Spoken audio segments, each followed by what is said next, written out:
Direction donc l'aéroport de Nice où le trafic aérien repart de plus belle avec des halls déjà bondés de touristes. Après 2 ans de crise, c'est le retour du tourisme de masse. Sur place, on s'est préparé à la forte augmentation de ce trafic, mais les inquiétudes sont vives car de nombreux prestataires ont du mal à recruter. Dominique Poulain, Pierre-Olivier Casabianca.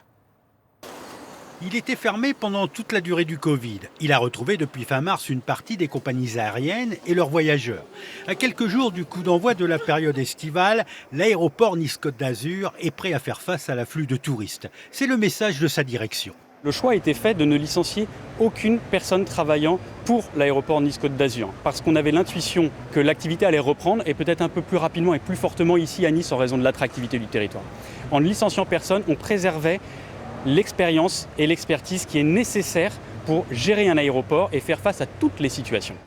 Mais la situation pourrait s'avérer plus difficile que prévu. Aujourd'hui, 500 avions décollent et atterrissent chaque jour sur cette plateforme. Cet été, il y aura 300 mouvements supplémentaires.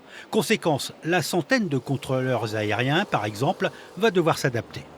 On s'est préparé en adoptant une nouvelle organisation du travail pour faire coller au plus près les effectifs de contrôleurs disponibles que nous avons, qui sont malheureusement pas suffisants, de manière, avec notre effectif disponible, de pouvoir écouler le plus de trafic possible, tout en maintenant un haut niveau de sécurité. Alors que les compagnies se préparent à une belle saison, tous les exploitants des équipements aéroportuaires n'arriveront pas à gérer la demande. Il y a une pénurie d'agents de sécurité, même casse-tête pour les prestataires de services. La société qui gère les hôtesses à l'enregistrement et à l'embarquement manque aujourd'hui de personnel. Salaire trop faible et rythme de travail décalé, les métiers de l'aéronautique n'attirent plus. Il y a beaucoup d'avions, beaucoup de compétences CDI qui sont parties. Suite à de la reconversion, on essaie de trouver des CDD, mais on a perdu de la compétence, beaucoup d'expérience et forcément qu'il y a beaucoup de difficultés sur le terrain, ce qui va s'accroître évidemment en juillet-août.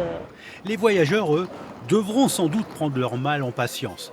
Les files d'attente au guichet risquent d'être plus longues que d'habitude.